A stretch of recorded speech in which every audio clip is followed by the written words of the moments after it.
Au nom du Père et du Fils et du Saint-Esprit, ainsi soit-il.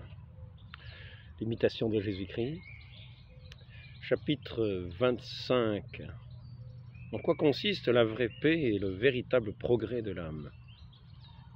Jésus-Christ, mon Fils, j'ai dit, je vous laisse la paix, je vous donne ma paix, non comme le monde la donne.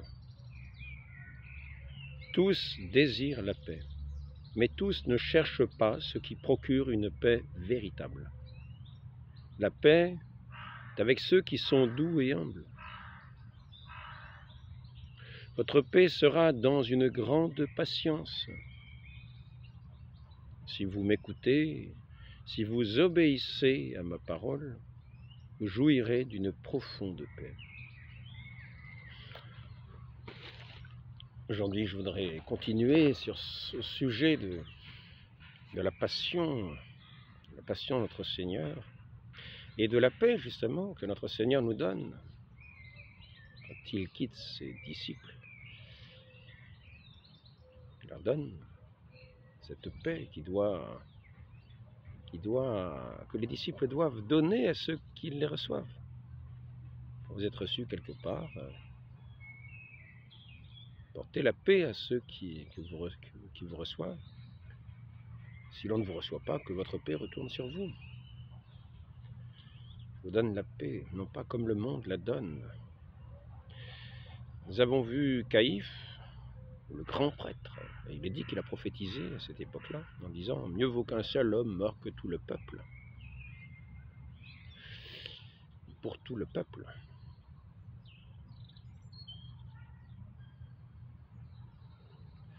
Et ainsi, il a cru acquérir la paix au peuple d'Israël en faisant assassiner par un mauvais procès celui qui était l'innocence même. Quelle paix reste-t-il?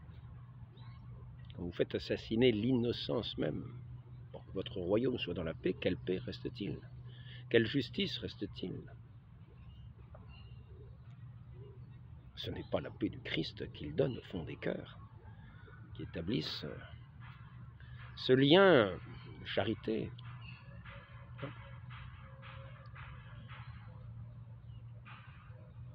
Je voudrais aujourd'hui montrer comment cette passion que notre Seigneur va vivre, nous sommes souvent amenés à la vivre d'une façon quelquefois parallèle, moindre.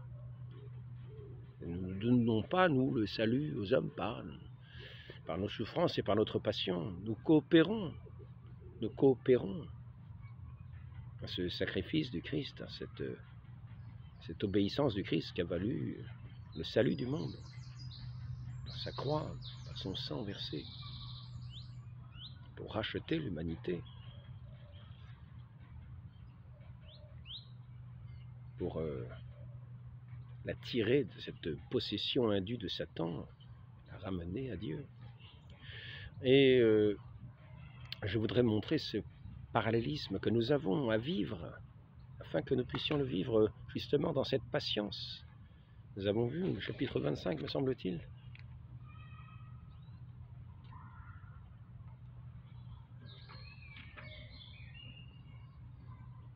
Tous désirent la paix, mais tous ne cherchent pas ce qui procure une paix véritable.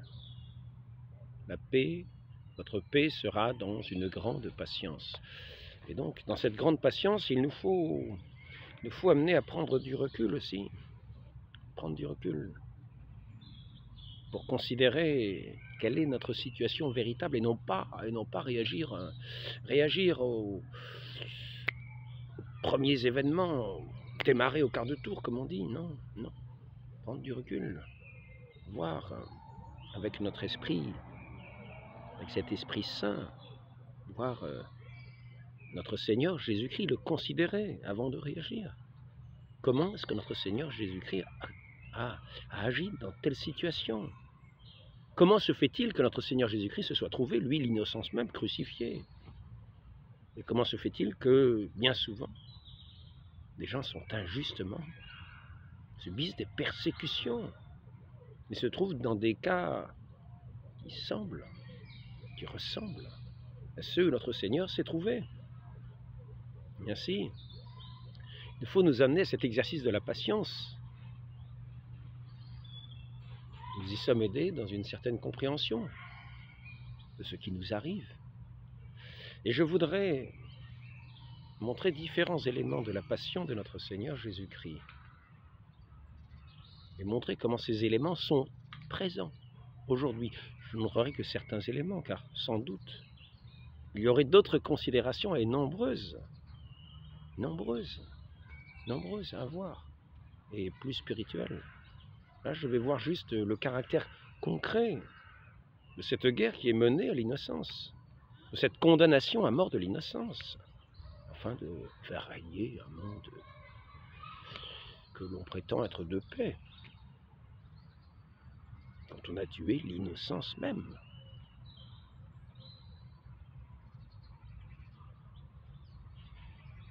Il me semble que c'est saint Paul qui dit « Ce monde ne connaît pas la sagesse. » La sagesse. Cette sagesse qui est venue dans le monde, cette sagesse que le monde a condamnée. Si le monde ne connaît pas la sagesse. Et je voudrais, pour parler de ces circonstances, parler de ceux qui ont agi, qu'on a vu à l'œuvre, au moment de la passion du Christ, afin de mettre le Christ en croix. Et nous verrons aussi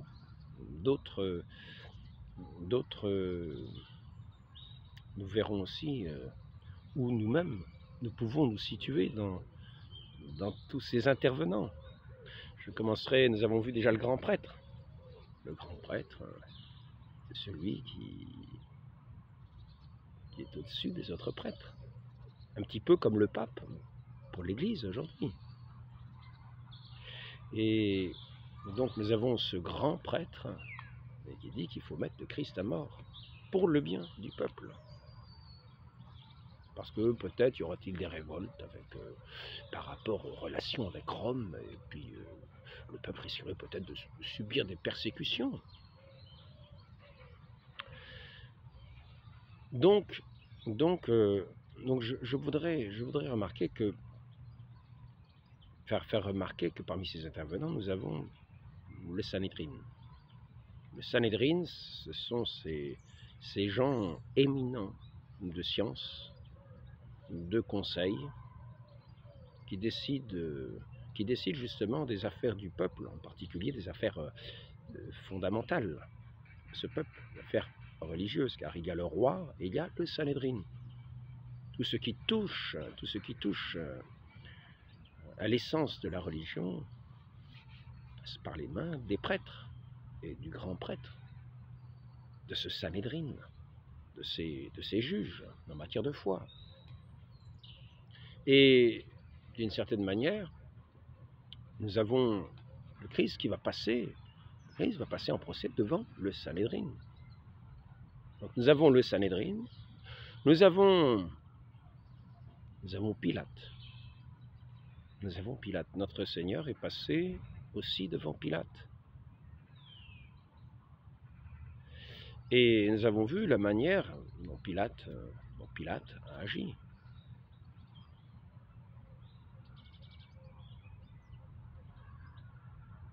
A été amené à agir. Nous avons aussi les serviteurs du grand prêtre, on dit, qui a mis une gifle à notre Seigneur Jésus-Christ. Notre Seigneur lui demande s'il a mal parlé. Et s'il a bien parlé, pourquoi ce serviteur lui met-il une gifle? Et nous avons aussi Judas. Nous avons aussi la foule. Et donc je voudrais faire un parallèle avec ce qui peut se passer aujourd'hui.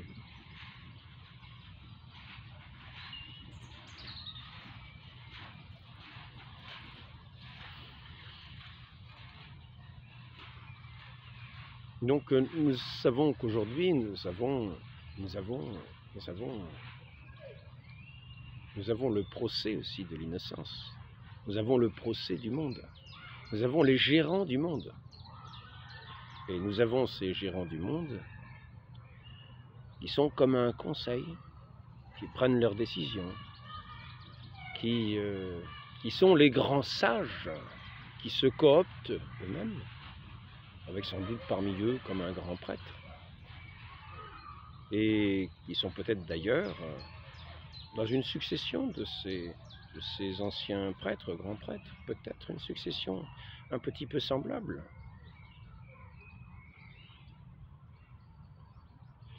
Et ce sont eux qui, d'une certaine manière, tirent les ficelles d'une bonne partie de ce qui se passe, en particulier dans certains pays occidentaux. Ils sont, d'une certaine manière, sous leurs mains. Et, dans une autre manière, nous pouvons voir que ce milieu-là est lié d'une certaine façon aussi à la finance, une finance internationale. Et nous avons aussi, ça ce sont peut-être les rois et les puissants, hein, nous avons les rois et les puissants, nous allons y arriver, parce que parmi les rois et les puissants, ceux qu'on appelle les puissants, nous avons non seulement Pilate, mais j'ai oublié de citer par exemple Hérode. Et de la même manière aujourd'hui, nous avons ce qu'on pourrait dire les présidents.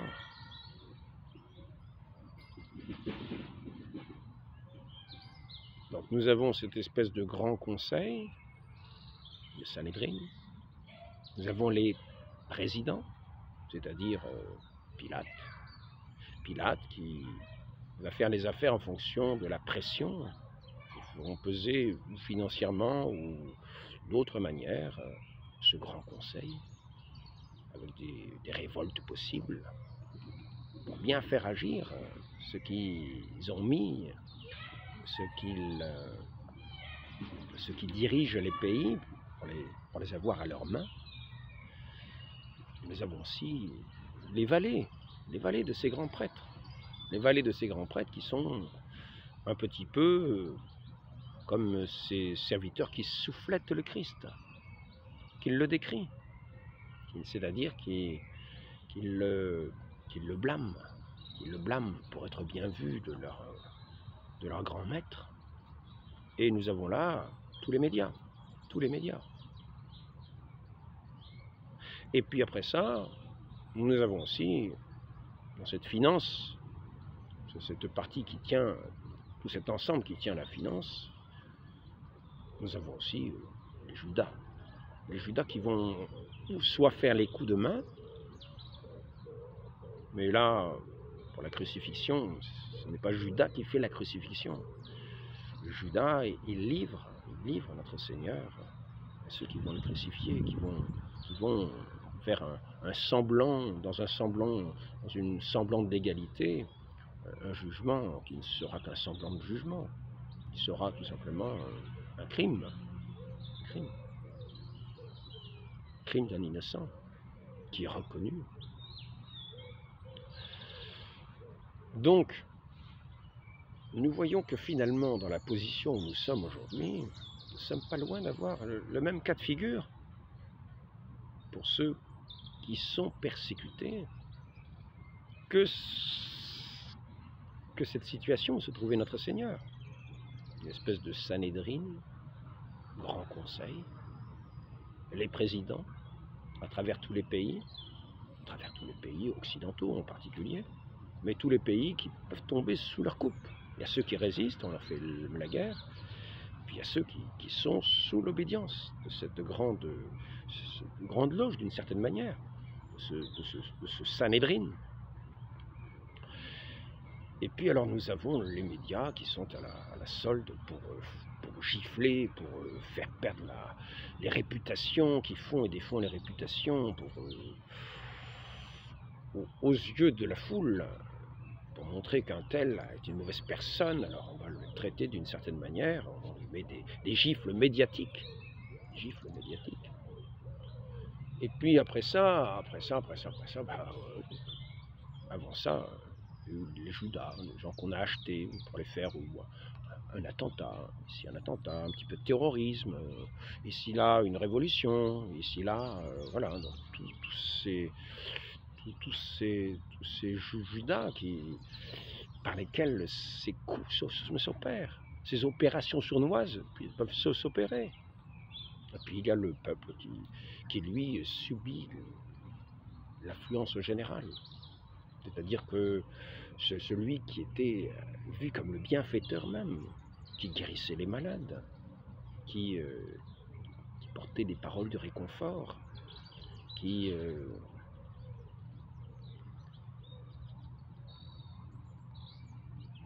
apportait le pardon,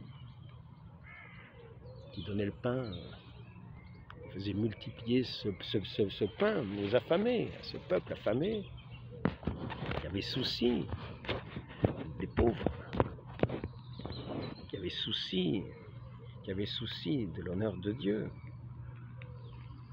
Eh bien, par tous les miracles qu'il a fait, tout ce peuple a bien vu ce qui s'est passé, a bien vu qui il était, et pourtant il s'est laissé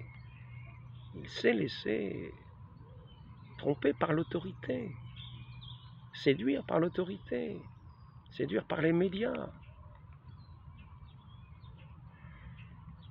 Et finalement, ce peuple en est venu à crier aussi de crucifier son Dieu, de crucifier l'innocence même. Toutes les injonctions des prêtres, des grands prêtres, qui menaient le Christ en procès devant Pilate qui se lavait les mains, le représentant de l'Empire romain, le procureur de Rome, comme un président installé dans un pays et qui régit ce pays selon cet ordre établi dans ses conseils secrets, dans ses finances secrètes, avec ses médias, et ce peuple qu'on abuse, qu'on trompe, et ce peuple qui devient un suppôt, qui va participer à la condamnation de notre Seigneur, qui va le huer, qui va, quand il portera sa croix, qui va lui cracher dessus, le mépriser, le honnir, blasphémer.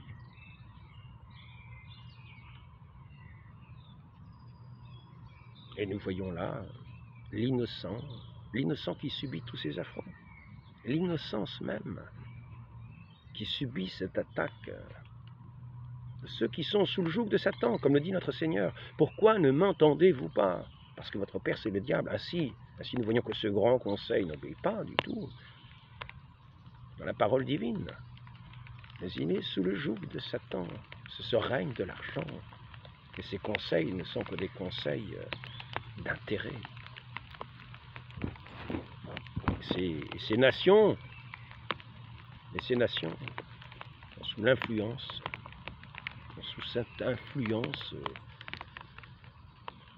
de ces conseils. Ils sont installés même par ces conseils, par ces finances secrètes. Je crois bien qu'il va falloir trouver un autre remède là, parce qu'il commence à pleuvoir sérieusement.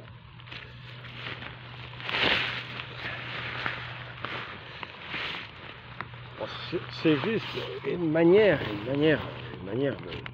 de nous considérer, nous, aujourd'hui. Parce que nous pouvons penser que nous subissons des jougs bien difficiles à porter.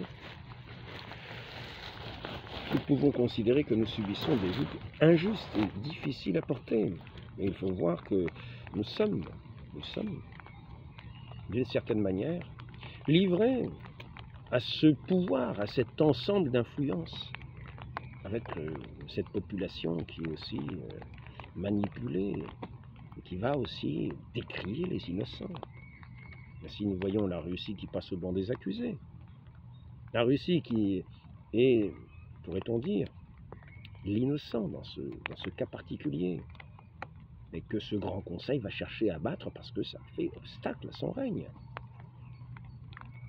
Donc, il va s'agir de faire des faux témoignages, il va s'agir de changer l'histoire, il va s'agir de faire que ce peuple du Donbass, qui était persécuté et bombardé depuis des années, avant l'intervention russe, pendant 8 ans, bon, qui était attaqué, qui était torturé. Il y avait des expéditions avec je ne sais plus comment ça s'appelle,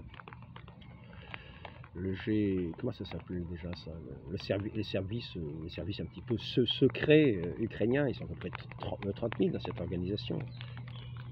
Je ne sais plus comment ça s'appelle, c'est en 3 lettres. Et donc, les gens étaient comme terrés dans les caves, bombardés. Il y avait cette armée ukrainienne qui faisait la guerre à ceux qui voulaient préserver leur droit de vivre selon leurs coutumes et leur langue, leur culture, et continuer de demeurer russes dans ce pays. Et donc ils étaient sous l'influence de ce Pilate qui régnait à Kiev, sous l'influence de toutes ces sphères.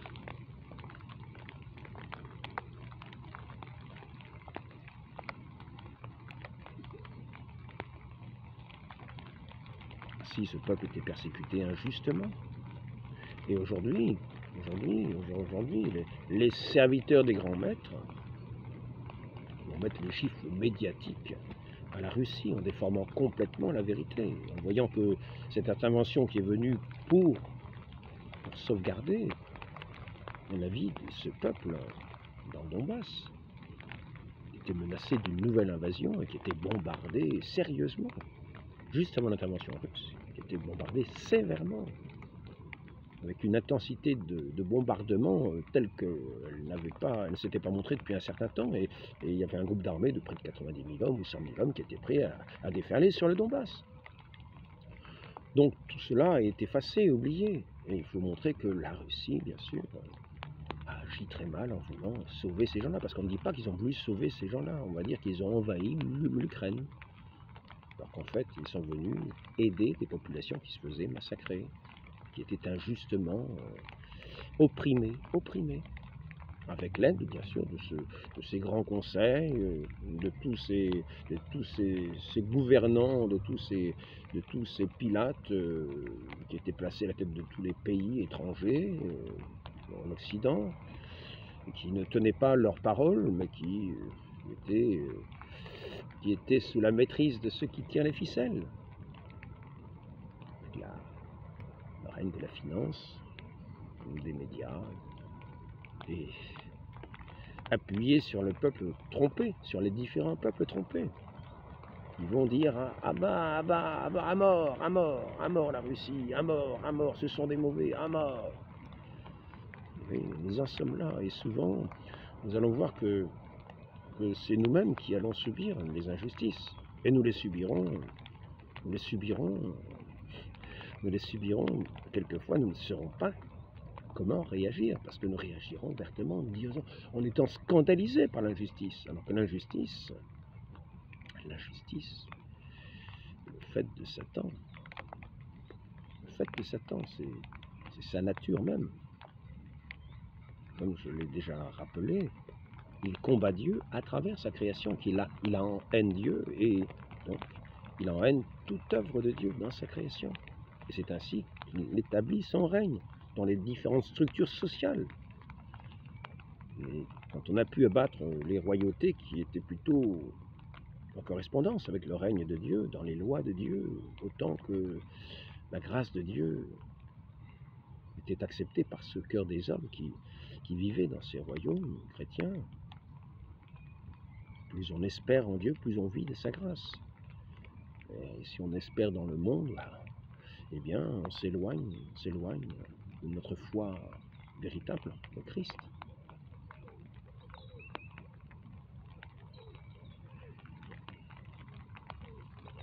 Ainsi nous nous trouvons confrontés dans nos sociétés.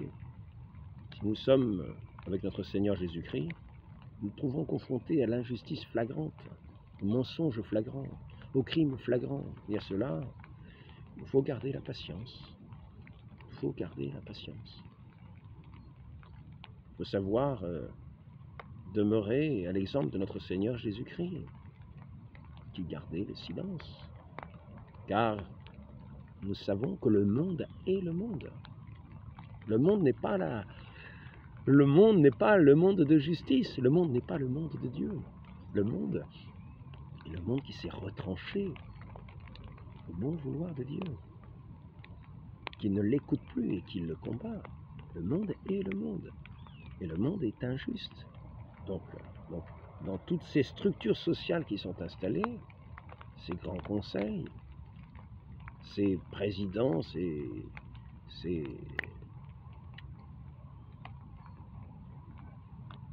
Judas, ces Pilates,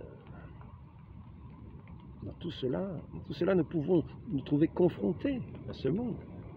Et il faut savoir que nous participons, si nous sommes les victimes de ce monde, à la passion de notre Seigneur. D'une certaine façon, nous prolongeons, Saint Paul nous le dit, nous prolongeons les souffrances du Christ dans notre propre corps. Car nous sommes le corps du Christ. Nous sommes le corps du Christ. Il a été persécuté, nous serons persécutés, nous devons le savoir. Et nous avons les mêmes bourreaux. Les mêmes bourreaux. Les forces de l'ordre deviennent les forces qui vont crucifier notre Seigneur Jésus-Christ et qui vont crucifier les innocents. Ils vont amener les innocents devant cette justice qui n'est plus une justice, mais qui est un lieu d'iniquité, avec ces palais qui deviennent des palais d'injustice. Les innocents sont condamnés, ou les coupables sont payés, comme des Judas. Donc nous en sommes là, il ne faut pas s'en plaindre. Et dans tous ces mouvements-là, il faut savoir que dans ces structures, il y a les différentes parties du peuple, il y a différents mouvements du peuple, différents serviteurs, qui vont tirer à Hu et à Dia pour mener ce combat contre l'innocence, afin de faire régner ce règne de ces grands conseils, de ces Sanhédrines, qui n'ont peut-être jamais cessé,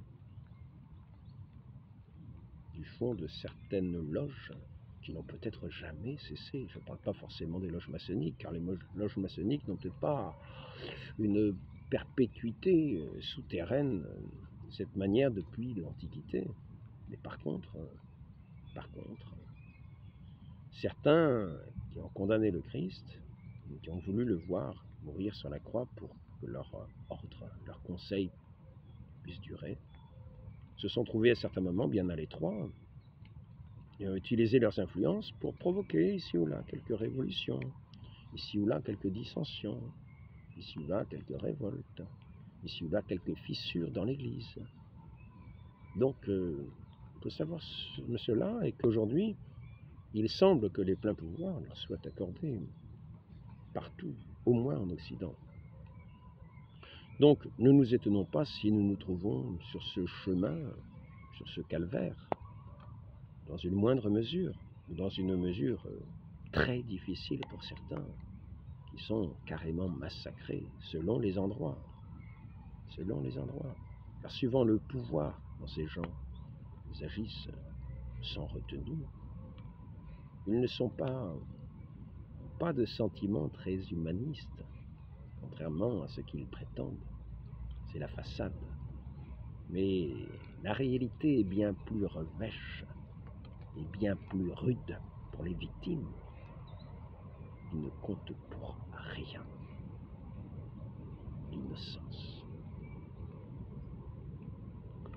Donc soyons prévenus et sachons que ici-bas nous sommes nous aussi sur ce chemin de croix, honnis par une multitude, puisque nous sommes livrés au monde.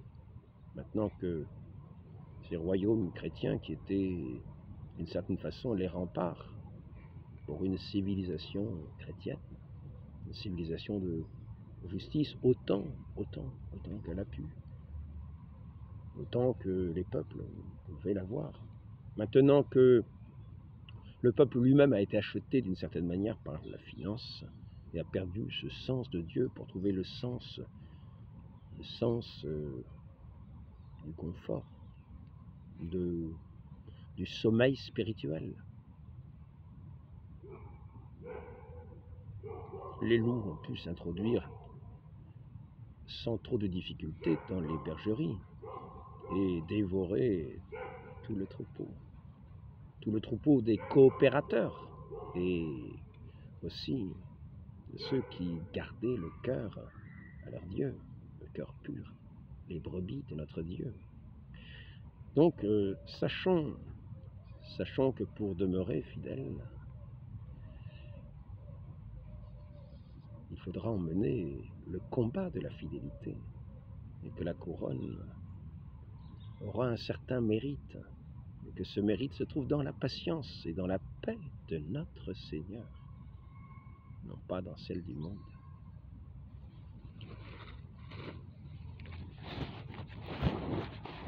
Chapitre 25, qu'est-ce que c'était déjà? Je vais peut-être lire la suite d'ailleurs, parce que la suite est très intéressante.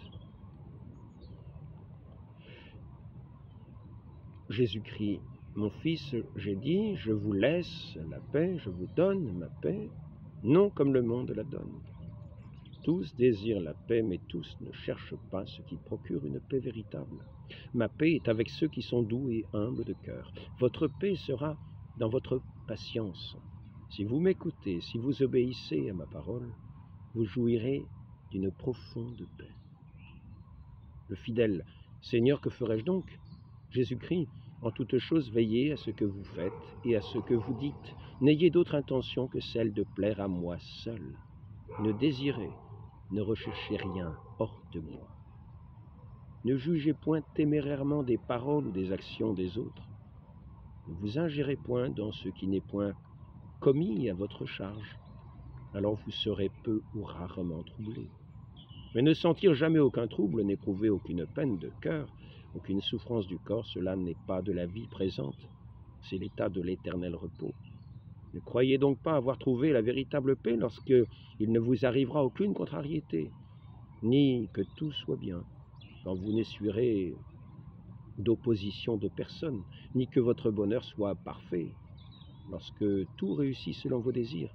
Gardez-vous aussi de concevoir une haute idée de vous-même et d'imaginer que Dieu vous chérit particulièrement si vous sentez votre cœur rempli d'une piété tendre et douce, car ce n'est pas en cela qu'on reconnaît celui qui aime vraiment la vertu, ni en cela que consiste le progrès de l'homme et sa perfection. Le fidèle, en quoi donc, Seigneur, Jésus-Christ, à vous offrir de tout votre cœur à la volonté divine, à ne vous rechercher en aucune chose, ni petite, ni grande, ni dans le temps, ni dans l'éternité, de sorte que, regardant du même œil et pesant dans le même balance les biens et les maux, vous m'en rendiez également grâce. Je finis, je ne vais pas tout lire.